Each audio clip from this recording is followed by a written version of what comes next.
आपको तो आपकी बेटी की फिक्र ही नहीं है। मैं बताता हूं कि मधुर नाम का आदमी मुझसे बदतमीजी से बात कर रहा था।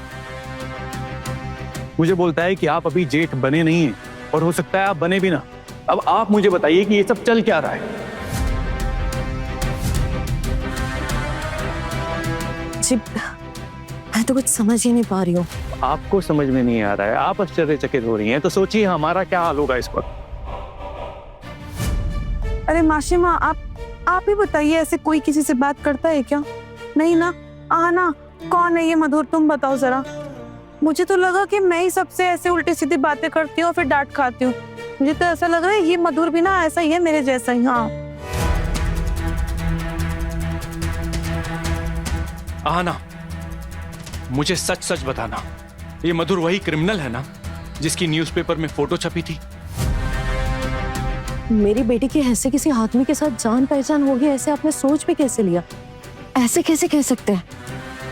हो सकता है आना का कॉलेज का कोई दोस्त हो मधुर नाम का, जो ऐसे मस्ती मजाक कर रहा हो। क्यों आना, तुम्हारा कोई दोस्त है कॉलेज का? नहीं माँ, कोई दोस्त नहीं है ऐसा। पर तुम्हारे फोन पे तो उसका नंबर सेव किया हुआ है ना? हाँ सेफ था, लेकिन किसी काम से सेव किया होगा, याद नहीं है। हाँ ना, अब लग रहा है कि गलती हो गई हमसे अपने छोटू का तुम्हारे साथ रिश्ता तय करके। और अब इस गलती को सुधारने का कोई रास्ता भी नहीं है हमारे पास। लेकिन एक बात मैं तुम्हें साफ साफ कह देता हूँ, तुम्हारी वजह से अगर हमारे घर की शांति, हमारे घर के रीति रिवाज कुछ भी बर्बाद हुआ, तो आज तुम्हारी शादी के दिन ही कह देता हूँ, हमारे घर में तुम्हारी कोई भी जगह नहीं होगी।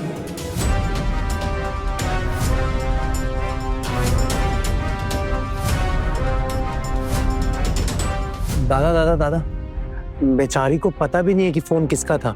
शायद भूल गई होगी, मुलाकात कब हुई, पहचान कब हुई।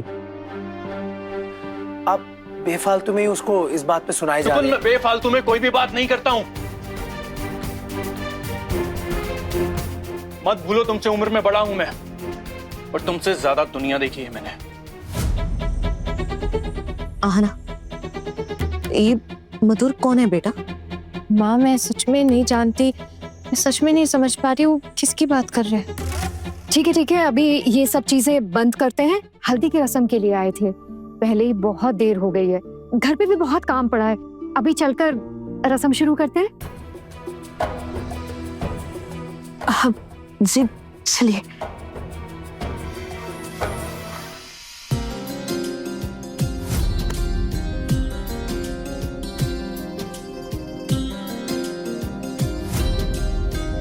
शाम को नहीं पता क्या अनहोनी होने वाली है। क्या करूं मैं, किसको बताऊं, कौन मेरी मदद कर सकता है? क्या मधुर सच में आएगा, या फिर सिर्फ मुझे डराने के लिए वो सब कर रहा है? उसे तो पता है अगर वो आ गया तो मैं पुलिस को बुला सकती हूँ। अगर शाम को मधुर ने कोई बदमाशी की तो माँ की बहुत बेइज्जती होगी।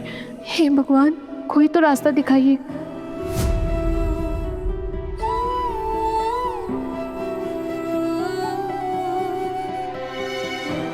देखना आना का चेहरा कैसा उतरा हुआ है, जरा सी भी मुस्कुराहट नहीं है चेहरे पर। मुझे भी डर लग रहा है जीजी, कहीं इसका कोई बॉयफ्रेंड तो नहीं है ना? अरे आजकल न्यूज़ में बहुत कुछ आ रहा है ऐसा। हाँ वही तो दीदी, मुझे भी कुछ समझ में नहीं आ रहा है। अर्जुन भैया इस शादी के चक्कर में कोई झमेले भी ना पड़ जाए।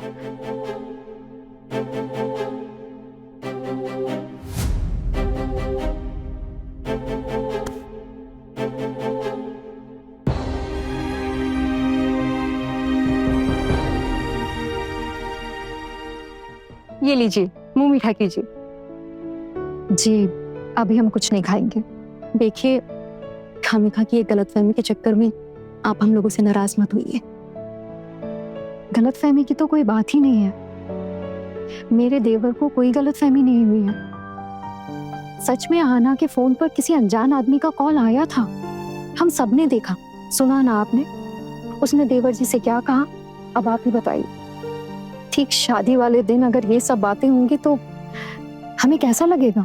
लेकिन मेरी ननद बहुत अच्छी लड़की है, मैं अच्छे से जानती हूँ उसे।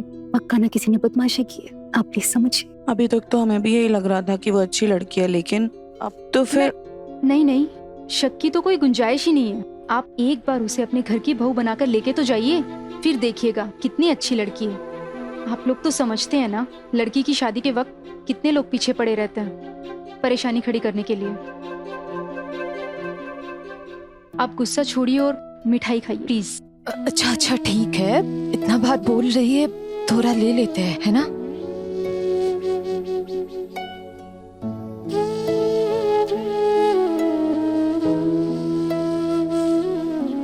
बेटा, आप लोग हमारे बारे में कोई भी गलतफहमी अपने मन में मत रखिए। बेटा, हम लोग बहुत ही साधारण मिडिल क्लास फैमिली के लोग हैं। हम किसी को धोखा देने की बात कर ही नहीं सकते बेटा। मैं विश्वास दिलाता हूँ, मेरी बेटी ऐसा कोई काम नहीं करेगी जिससे आपके परिवार की बदनामी हो। किसी ने बदमाशी की है, पक्का बदमाशी की है बेटा। जी भाई बिल्कुल। देखिए, आप ये सब भरोसे और विश्वास की बातें तो रहने ही दीजिए। फिलहाल तो हम कुछ कर नहीं सकते, हमारे हाथ बंधे हुए। शादी की आधे से ज्यादा तैयारियां हो चुकी हैं। अब अच्छे से जानते हैं शादी तोड़ नहीं सकते, लेकिन हमें इस बात का पहले जरा सा भी अंदाजा होता ना, तो हम ये शादी होने ही नहीं देते। दादा प्लीज, दादा प्लीज, वो बोल तो रहे हैं कि पक्का किसी ने बदमाशी की होगी। अब किसी और की वजह से की हुई बदमाशी से हम आना को गलत समझे, सही बात नहीं है ना। तो तू चुप कर, तू मुझे नहीं बताएगा किसकी गलती है किसकी गलती नहीं। चलो अभी खत्म करना है ये सब, बहुत सारे काम है। बेटा, मैं हाथ जोड़ता हूँ तुम्हारे, प्लीज प्लीज गुस्सा तुम दीजिए। बेटा, मैं कह रहा हूँ ना, ये गलत है, ये सही नहीं है, माफ कर दो। आइंदा ऐसा नहीं होगा बिल्कुल भी। और प्लीज ये बात घर जाकर किसी से मत कहना, खाम परेशानी बढ़ जाएगी। आप यही तो चाहते हैं कि कुछ भी करके किसी भी तरह बस शादी हो जाए, फिर उसके बाद लड़की तो हमारे यहाँ आ जाएगी। अब जो होगा हमारे यहाँ होगा, यही चाहते हैं ना? नहीं बेटा नहीं। दादा प्लीज रहने दीजिए ना। तो तू बीच में मत बोला कर। तू तो काम के चलते चला जाएगा यहाँ से, लेकिन जो झेलना है ना हमें झेलना है। तेरे लिए सब कुछ लाइटली लेना ना बहुत आसान है, लेकिन घर के रीति रिवाज, घर गृहस्थी हमें संभालना होता है। आप प्लीज चिंता मत कीजिएगा, शादी में कोई भी अड़चन नहीं आएगी, सब शांति से हो जाएगा। दादा प्लीज अब बुरा मत मानेगा, बट एक बात कह रहा हूँ, किसी और का फोन रिसीव करना गलत बात है। अरे ये तो अच्छा हुआ ना मैंने फोन रिसीव किया, तो पता चल गया कि क्या गड़बड़ चल रही है यहाँ पर। और ये क्यों बोल रहे हो आप लोग कि लड़की गायब थी, कोई उसके बारे में कोई बात क्यों नहीं कर रहा है? अब तो मेरा शक और बढ़ता जा रहा है। तो तुम भाभी को बुलाओ, निकलना है हमें। अरे भाई आप रुकिए, मैं बुलवाता हूँ। पुतुल। जी भैया। हाँ पुतुल, अंदर जाके बोलो ना सबको कि ये लोग घर जाने के लिए लेट हो रहे हैं। जल्दी जाओ, जल्दी बुलाओ। बौदी, वो आपके घर वाले आपको बुला रहे हैं। हाँ हाँ बस हो गया है, निकलते हैं। अब मंजली छोटी, एक बार आना से मिलते हैं फिर निकल जाते हैं।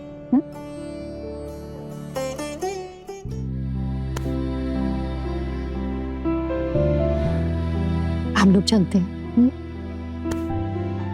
खुश रहो। आना, जाने से पहले तुमसे कुछ कहना चाहती हूँ। मेरे जो देवर जी है ना, वो बहुत भोले हैं, दिल के एकदम साफ हैं। किस्मत बहुत अच्छी है तुम्हारी कि जिंदगी में तुम्हें उन जैसा जीवन साथी मिल रहा है। बस यही कहना चाहती हूँ कि कभी भी कोई ऐसा काम मत करना जिसकी वजह से उन पर कोई आंच आए। बस इस बात का ख्याल रखना, रखोगी ना? बड़ी भाभी, मेरा विश्वास कीजिए, मैंने कोई गलत काम नहीं किया। सच में मैंने कुछ भी नहीं किया।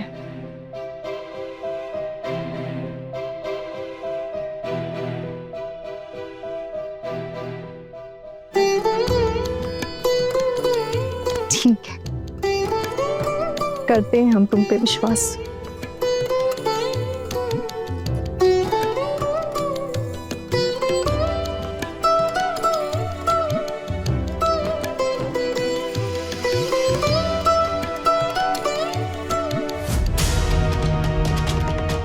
हे भगवान, ये विश्वास टूटने मत देना। मुझे मधुर की हरकतों से रक्षा करना, नहीं तो सब कुछ बिखर जाएगा। हम सब शर्मिंदगी से मर जाएंगे। बड़े घर की छोटी बहू के लेटेस्ट एपिसोड्स कभी भी कहीं भी अभी सब्सक्राइब करें दंगल प्ले ऐप। अपने पसंदीदा शो के फुल एपिसोड देखने के लिए अभी डाउनलोड करें दंगल प्ले ऐप।